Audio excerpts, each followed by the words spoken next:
All right. Time to get your mind absolutely blown. You ready? You're going to want a pen. I got two. Where's my other pen? I thought I had it. I got two pens. You're going to want to write these numbers down. This is good. Show this to your friends far and wide. It's going to blow you away. You ready? This is a wonderful visual here to show you exactly where we are in this race as compared to where we were in 2020. Now, again, I want to remind everyone in 2020, okay, even with all of the shenanigans, unprecedented, 70% of the population voted by mail. Even with all of that, Joe Biden only managed to squeak by, to quote, win by 40,000 votes. Let that hit you. The size of a town. He won by 10,000 in Arizona, 10,000 in Georgia, 20,000 in Wisconsin. So keep that in mind. November 3rd, Biden won by just 40,000 votes. It was the second closest election in American history, second only, I believe, to 2000 of Bush Gore. Now, take a look at this. We're looking at it there. No. Back, boys. There you go. Excellent. The real clear politics average in 2020, okay, that's the RCP. That's the averaging out of all the different polls out there, the good, the bad, the ugly. The RCP average had Biden plus 7.2 over Trump back in 2020. That's the RCP aggregate, all the different polling, okay, all averaged out.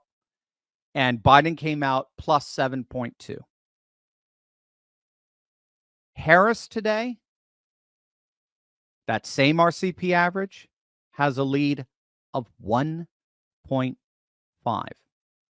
She's been stubbornly stuck around that 1.5 range, by the way, for the last 4 weeks. So you'll note that differential between the Democrat lead in 2020 and the Democrat lead today represents, and you'll see it there with the R plus 5.7, it represents a 5.7% swing to the Republican, a 5.7 swing to Trump. In other words, Trump is doing nearly 6 points better than he was doing in 2020. Now you look down and you see 538.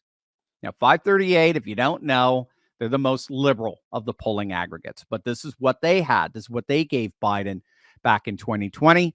Or averaging out all their polls, they gave Biden an 8.4% lead over Trump. Okay. And by the way, Biden, quote, won by just half of that. Okay. 4%. So they were pretty off, but regardless. All right.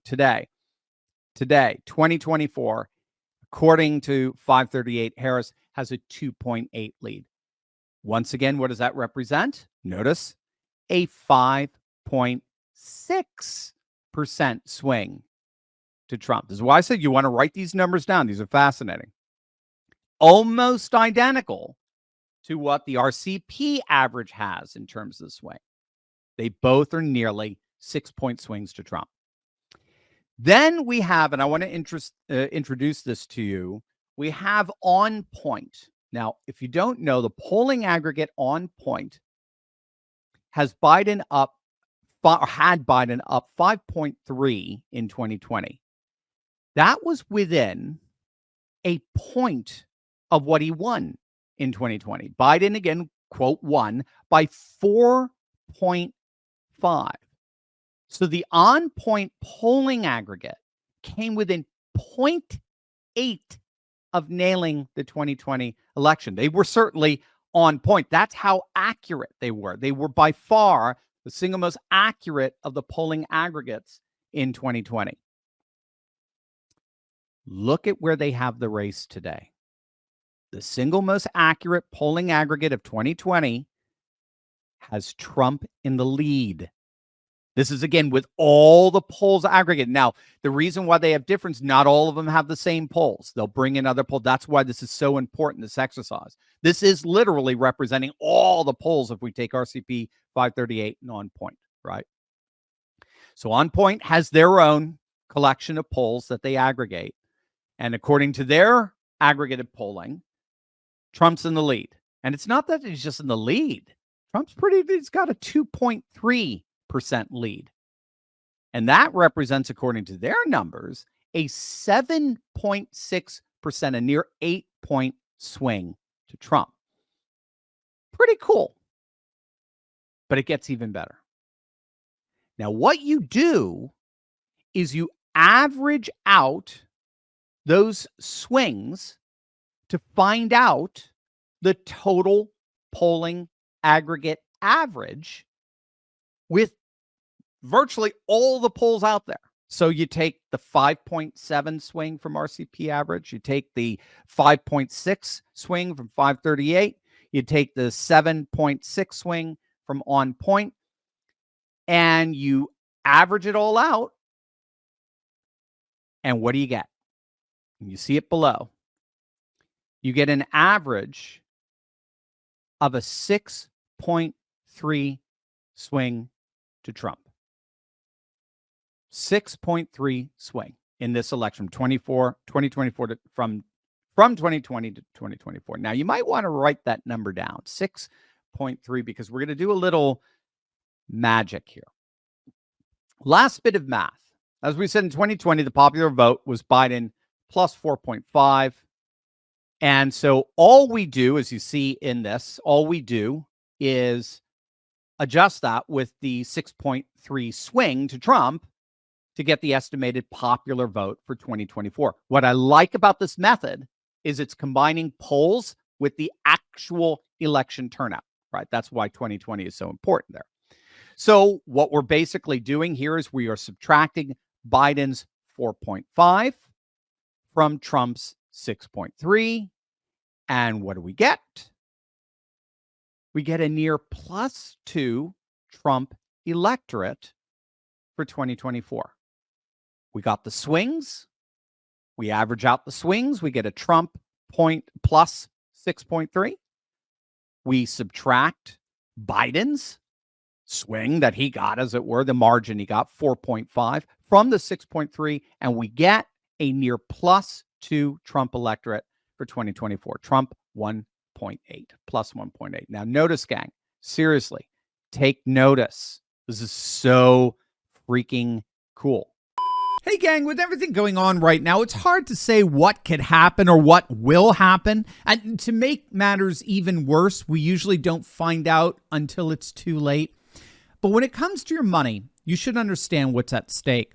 That's why I partnered with Goldco. Now, you guys know I'm a big fan of hedging future risks with the timeless value of gold and silver. And that's why you've got to click on the link below or go to turleytalkslikesgold.com to get your free gold and silver kit. Gang, it's an amazing free resource that shows you step-by-step how to get into precious metals tax-free and penalty-free, even if your money's still in a retirement account like an IRA or a 401k. And the best part is that you may already qualify to get up to $10,000 in free silver. You've seen the writing on the wall. Click on that link below or go to turleytalkslikesgold.com to get your free gold and silver kit right now, because this is about taking back control of your freedom and your privacy. We can't predict the future, but we can certainly prepare for it. So don't wait. Take action now to defend your freedom, your privacy, and your future. Click on that link below right now.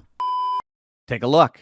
If you've got it, if you're not listening by way of our 20 million download podcast, if you're watching the screen, what does that 1.8 almost reflect? I think it's just a 0.5 off. It's nearly exactly what the On Point aggregate, remember the most accurate poll aggregator for 2020, it's almost to the number what they got for their swing to Trump. They've got Trump at 2.3 ahead. The averaged out numbers are Trump 1.8. So the averaged out numbers are 0.5 near the On Point +2 Trump electorate. So what does a 1.8 Trump electorate look like on the electoral map, you may be asking? You guys already told me. All right, Josh, you're ahead of me. Awesome. Well, see for yourself. There it is. That's what a 1.8 Trump plus 1.8 Trump electorate looks like. It is Trump winning the electoral votes with 8 more than he won in 2016. That is what the electoral map looks like as of today when you average out literally all of the polling. Not this poll versus that poll, no cherry picking, nothing. You average out all the polling, and that's the map you're looking at in November. Oh, but it gets better. Oh, it gets so much better. Even if we got rid of the on-point aggregate, the one that shows Trump in the lead by 2 points, even if we got rid of that, and we just kept the RCP and the 538 polling aggregates that both show Kamala with a slight lead, the average swing to Trump comes out as 5.65, which means that it's still a plus 1.2 Trump electoral map. And the way that works, of course, is that Trump always ends up outperforming his polling. That's why it's so important to have the 2020 actual election results percentages in our total as we assess these things. Either way, if we just take the 2 aggregates that have Kamala in the lead, or if we take all 3 of the aggregates, either way, it's Trump plus 1 or Trump plus 2 electorate, both of which represent an electoral landslide. Now, let's test the predictive accuracy of this sort of meta model. Remember, the election has already started with vote by mail. It started in North Carolina. It started in Florida. So we already have real-time data as to how the election is playing out. So how well does this model that predicts this plus 2 Trump electorate, how well is it jiving with what's happening in the actual vote? Because we got the numbers.